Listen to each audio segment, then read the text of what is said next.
Apple angers everyone by not turning their iPad Pros into a MacBook Air. A Xiaomi warehouse in China goes boom boom. The Xiaomi lineup for their Poco line gets a little bit more mature. Sony releases the newest pair of headphones that we're going to compare every other pair of active noise canceling headset to, and more details about the Samsung Galaxy S21 FE leak, along with the Nord CE version 2. What's up, guys? It's Mitchell, and today we're gonna go over some of the news stories from this week that I found interesting. As always, if you guys have questions, Twitter or Discord is the best place to get a hold of me. Now, first up, Apple had WWDC, and this WWDC wasn't about new hardware. It wasn't about Apple necessarily breaking ground. It was just about Apple's products and services that Apple fans love getting better, getting more refinements, getting more usability, and ultimately making Android users like myself a little bit jealous. We saw things from FaceTime getting the ability to watch programs with each other, to seamlessly being able to use one keyboard and mouse for your iPad and MacBook. And to cap that all off, we saw some really cool health monitoring and family health monitoring updates within iOS that ultimately make an iPhone a no-brainer for someone who might be needing to take care of their older parents or older family members.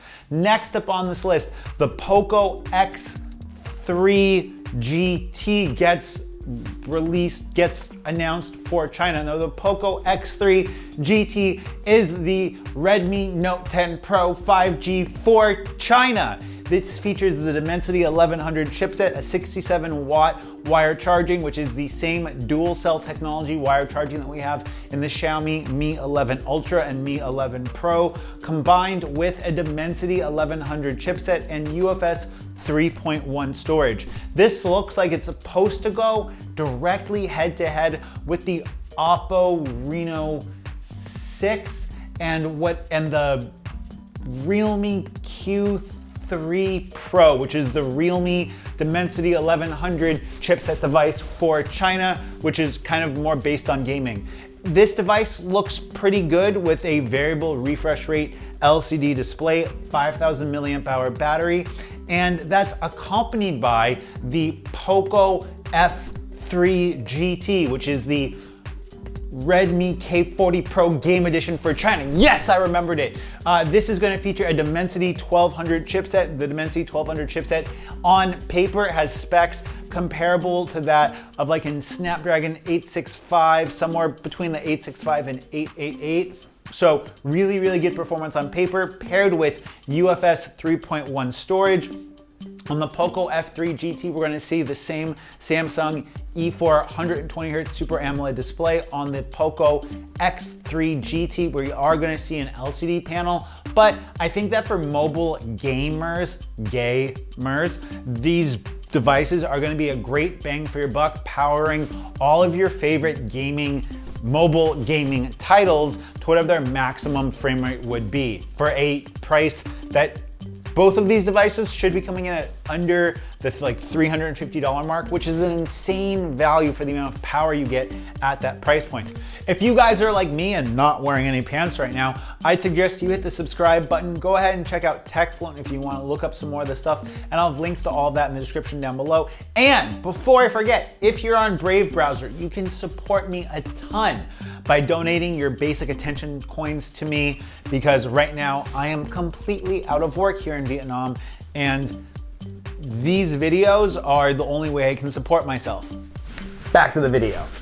Now we have leaks of the Samsung Galaxy S21 Fan Edition, which we now know is going to be shipping with a Snapdragon 888 in all variants. We have a 6GB model and we have an 8GB model. We weren't sure whether or not the S21 FE was going to come in exynos as well as Snapdragon editions. Now we know that the Fan Edition is going to be Snapdragon only. And talking about Fan Editions, I have been looking at S20 FEs here in Vietnam, used in good condition with a warranty from a store, and I'm looking at the same starting price as a Poco F3, but with 3 years of updates and no MIUI. Should I get an S20 FE or an S20 Plus as like a long-term daily driver to see what it's like to use a older flagship or sub flagship? Let me know in the comment section down below. That's something I'm super interested in. Next up, we have the Nord CE, which is going to feature the Snapdragon 750. It's going to be a competitor to the Xiaomi Mi 11 Lite 5G. This one is going to come with a 64 megapixel camera, which is going to be an upgrade over the 48 megapixel camera with an f1.8 aperture, which is a nice fast aperture. I don't know whether or not this is the Samsung GW1 64 megapixel sensor or if it's going to be the Sony IMX682 more likely than not, because the 750G probably won't support 4K 60 with EIS, so it wouldn't make sense for them to put the better sensor in if it won't support EIS at 60 frames a second at 4K.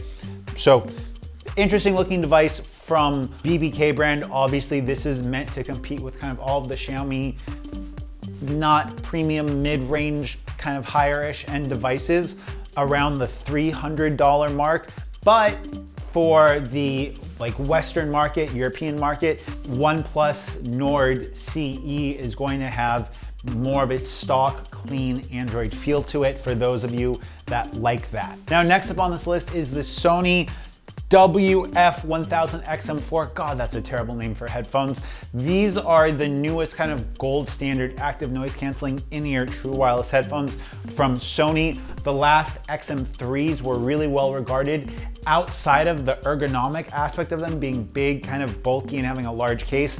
These add Qi wireless charging, a total of 24 hours with the case, which is pretty nice. It's got a slightly smaller overall footprint, which not pill-shaped, but circular shape to go in your ear. I think that these headphones are going to be an absolute killer for those on Android, especially if you consider the fact that Sony's app integration with their headphones seems really, really good. And it's more likely than not that if you buy a pair of these headphones, the app integration and app support is gonna go really, really far into the future, unlike something like the Xiaomi Flip Buds, which force you to have MIUI or use Xiao AI, which is why I'm really not interested in most Xiaomi headphones anymore. If you guys are like me and not wearing any pants right now, I'd suggest you hit the subscribe button. Go ahead and check out TechFluent if you want to look up some more of this stuff, and I'll have links to all of that in the description down below. And before I forget, if you're on Brave browser, you can support me a ton by donating your basic attention coins to me, because right now I am completely out of work here in Vietnam, and these videos are the only way I can support myself. Back to the video.